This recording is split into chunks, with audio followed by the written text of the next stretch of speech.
Bonjour! Aujourd'hui, dans cette capsule, nous allons finalement intégrer la concentration molaire à la stoichiométrie, ce qui correspond vraiment au petit bonbon rajouté sur le gâteau. Donc, ce n'est pas encore la touche finale. On se réserve des belles surprises en intégrant l'énergie thermique à ces équations. Mais pour l'instant, on parle de la concentration molaire. Donc, ce qu'il faut d'abord comprendre, c'est que tu dois être bien à l'aise avec la stoichiométrie, bien avant tout. Donc, je t'invite à écouter les autres capsules qui portent sur la stoichiométrie. Et ensuite, donc, tu dois comprendre que, comme d'habitude, tu dois t'assurer que ton équation est bien balancée.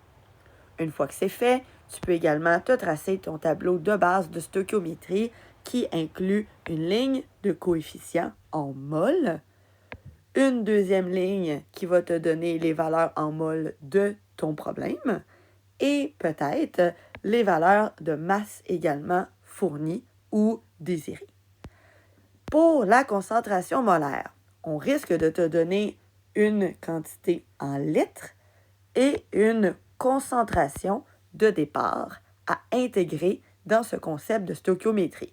Comme je viens de te le dire, il n'y a pas de ligne qui inclut des volumes et il n'y a pas de ligne qui inclut des concentrations molaires. Jamais, jamais, jamais, jamais, jamais, tu dois prendre pour acquis que 4 litres équivaut à 4 grammes ou que 4000 millilitres équivaut à 4000 grammes, ce qui serait équivalent au concept de la masse volumique de l'eau. Jamais, jamais, jamais, jamais, jamais, tu dois penser ceci dans ce genre d'exercice. Donc, qu'est-ce que tu dois faire plutôt?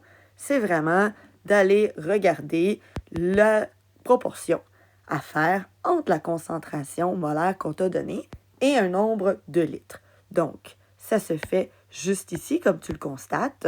On a la concentration qui est de 3 M majuscule. Je te rappelle que ça veut dire des moles par litre. Et on te fournit la quantité, donc 4 litres. Une simple proportion te permet d'obtenir 12 moles. Et c'est cette valeur-là que tu intégreras dans ton tableau de stoichiométrie. Donc, jamais la concentration molaire est intégrée et jamais le volume non plus. C'est un nombre de moles ou une masse qui est utilisé dans notre tableau stoichiométrique. Une fois que j'ai trouvé mon nombre de moles, je peux maintenant ensuite le comparer avec ma recette.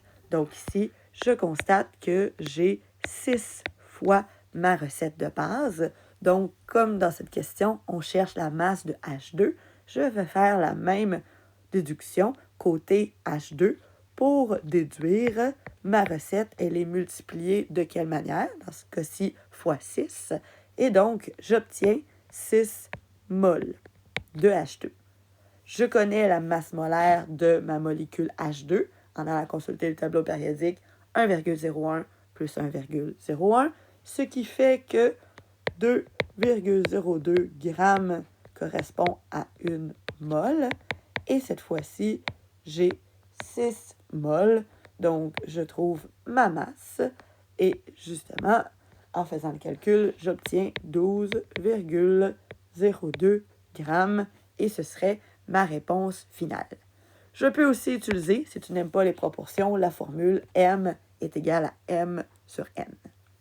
Donc, voilà comment intégrer la concentration molaire à la stoichiométrie. On a un exercice différent, à vrai dire un exercice qui est carrément l'inverse du précédent. Donc, mon équation de départ, on confirme qu'elle est balancée.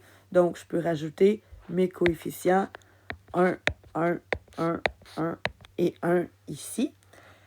Et là, on commence avec une valeur de 4,4 grammes. C'est ce qui nous est proposé dans l'exercice de CO2, de dioxyde de carbone. Et on veut savoir quelle est la concentration molaire de l'acide chlorhydrique. Alors, l'acide chlorhydrique, l'acide, ça commence toujours par un H. Chlorhydrique, ça nous fait penser au chlore, donc HCl. Et bon, ça veut dire quoi? Ça veut dire qu'une concentration molaire, on souhaite obtenir à la fin un certain nombre de moles par litre. Est-ce qu'on a un indice sur le volume? Oui. On nous informe qu'il y a 200 millilitres, mais on n'a pas un nombre de moles. On a un nombre de grammes de CO2. Donc, avec cette information-là, on va trouver un nombre de moles de CO2 en stoichiométrie régulière. Ce nombre de CO2-là va nous permettre de faire des proportions pour trouver un nombre de moles de HCl et on va le diviser par notre 200 millilitres pour trouver la concentration molaire. Allons-y. Donc, on prend notre crayon bleu et on passe par la masse molaire de ma molécule CO2 pour aller trouver éventuellement mon nombre de moles. Donc, 44,01 grammes par mol, c'est la masse molaire de ma molécule CO2. Donc, je comprends qu'à chaque fois que j'ai 44,01 grammes, j'ai une mole. Et ici, j'ai 4,4 grammes. Et donc, je trouve un nombre de moles de 0,1. Je comprends que proportionnellement parlant, c'est les mêmes coefficients pour toutes les molécules côté réactif et produit. Donc, vu que c'est les mêmes, je vais appliquer la même logique ici pour garder ma proportionnalité, ce qui fait que j'aurai 0,1 mol de HCl. Génial! Donc, je m'approche de mon résultat final. J'ai donc ma concentration de HCl, 0,1 mol dans 200 millilitres, ou si tu préfères, 0,2 litres. Et moi, je veux avoir une concentration molaire en mol par litre. Donc, je fais ma conversion pour l'avoir sur un litre et je trouve une charmante concentration de 0,5 mol ici. Donc, attention, je ne peux pas arrêter mon problème là. Je cherche une concentration molaire. Et là, ton N final, ton inconnu final, semble être 0,5 mol. Donc, il faut que tu me confirmes que ta réponse finale, désolé, il me manque un peu d'espace, c'est 0,5 mol par litre ou 0,5 grand M. Donc, voilà pour cet exercice. On va en faire un dernier. On va aller faire ensemble celui de tes devoirs. L'exercice 135, numéro 25. Donc, celui-là, on regarde mon équation. Il y a déjà des coefficients, donc mon équation est balancée. Donc, je vais aller tout de suite indiquer mes coefficients 1, 2, 1 et 2. Et on demande la masse d'hydroxyde de potassium. C'est normal qu'à ce stade-ci, tu ne sois pas à l'aise avec la nomenclature. Donc, je t'informe que ce que tu cherches, c'est la masse du KOH. Donc, X. Et on te dit qu'il y aura 250 millilitres d'une solution d'acide sulfurique. Donc, ça, tu peux quand même plus facilement le trouver parce qu'un acide, ça commence toujours par l'atome H. Donc, voilà. Encore une fois, 250 millilitres, tu n'as pas le droit de l'intégrer à ton tableau. Il y a une concentration molaire, tu n'as pas le droit de l'intégrer à ton tableau.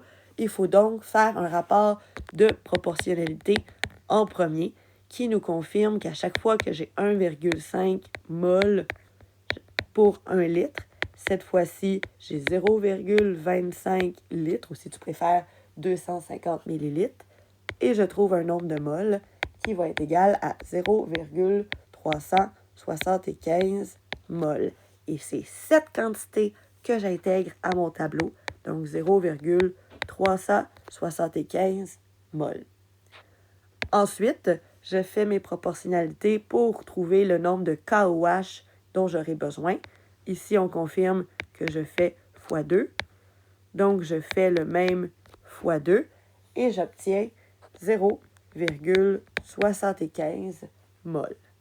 Qu'est-ce qu'il me reste à faire vu que je cherche une masse? Je m'en vais chercher la masse molaire de ma molécule, KOH, qui est 56,11 grammes par mol. Et avec une proportion 56,11 grammes pour une mol, sachant que j'ai 0,75 mol, je trouve une masse de 42,06. 0,8, désolé. 42,08 grammes. Je reviens à ma question. Est-ce qu'on me demande une masse, une concentration? Non, c'est bel et bien une masse. Donc, 42,08, ce sera ma réponse finale.